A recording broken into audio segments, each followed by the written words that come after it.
yer palçığıydı. Ama maşın qalxdı. İndi buradan qalxıb buralarda kamp qurmaq istəyirik. Həm də çaya yaxında balaca bir çaydı. Su olsun deyənə. Hə. İndi buranı qalxmağa da bu otdur, göy otdur. Torpaq da yaşlı. Bu da çox dikdir. Düşünürəm, zəncirlərini taxsaq daha gözəl olar. Hələ zəncirlərini taxacaq.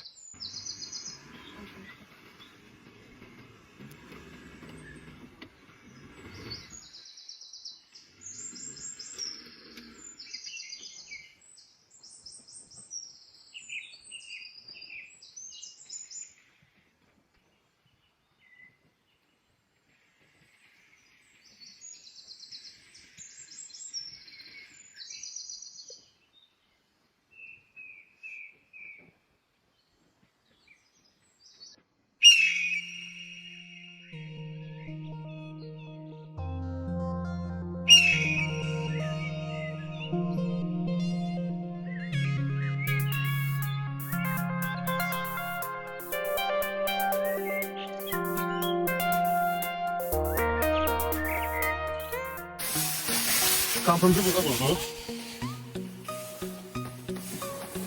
Maşın yukarı kalkabilmedi. Çok yaşıydı.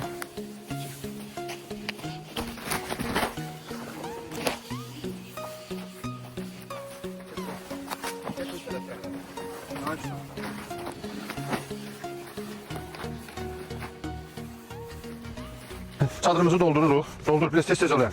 Bayır akşam oldu. Bunun şeylerini de noktalarına vurduq. Samavarı alışdıracağıq. Çayda biraz gec oldu. Hava qaranlığa düşdük. Maşın istədiyimiz yerə qalxa bilmədik. Çünki çox palçıq idi. Zəncirləri də vurduq, amma yenə də qalxa bilmədik. İndi çadırımızda nə edirik? Yerin xalçasını sərdik. Peçimizi qurduq, odun peçini. İndi odun peçini yandıracaq ki, içəridə biraz istilik olsun. Akşamımız xeyir dəyərli izləyicilər. Çadırımızı qurmuşuq. Bu şəkildə. Samavarımız qaynayıb. Samavar çayı. Çayı qonub bir dənə çay süz. Qəşəng. Mis çaynik.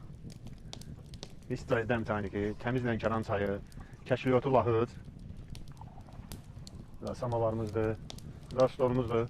Kampımızı hələ indi qurmuşuq. Ona görə də manqalı zaten indi kodlaya bilmədik. Manqal qaldı sabaha. Yaxşı dana kalbasasından doğramışıq.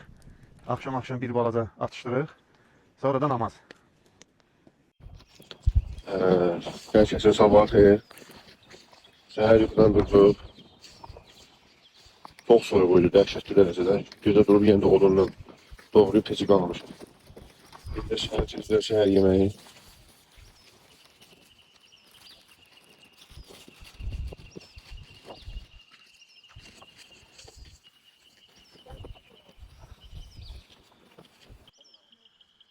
Kampımız bu şəkildə davam edirik. İndi ətimizi şişlədik. Manqalımızı alışdırdıq. Bir dənə kabab məclisi eləyirik. Gözəl bir dənə yerdə.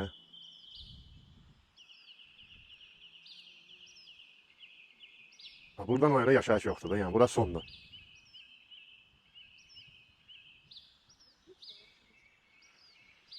Birinci səfərimizdə biraz çətinliklər çəkdik.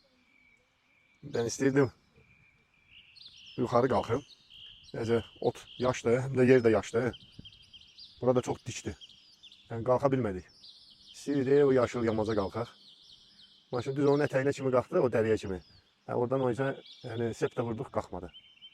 Çünki çox sürüşkən palçıqdır. Buranın palçığı dəhşətli dərəcədə gilli olur. Şişlərimizi düzdük manqala. Ciğer çabamız da var. Quyruqla birlikdə. Hava küləkli olduğuna görə dronu qaldıra bilmədik. 2 dəfə cəhd elədik dronu qaldıraq. Dronu külək aparırdı. Ona görə də dron çəkilişi eləyə bilmədik maalesef. Bəh. Kebabın rənginə bax. Xına rəngində, xına. İndi kebabçılar bilir də bu nə deməkdir. Bu öz quzularımızdır. Öz bəslədiyimiz quzular. Pambıq kimidir də yəni. Adam eline götürür, et az qal adamın elindən axsın. Samavarı qoşmuşuq. Kebabımız demək olar ki hazırdır. İndi də ciyəri bişiririk.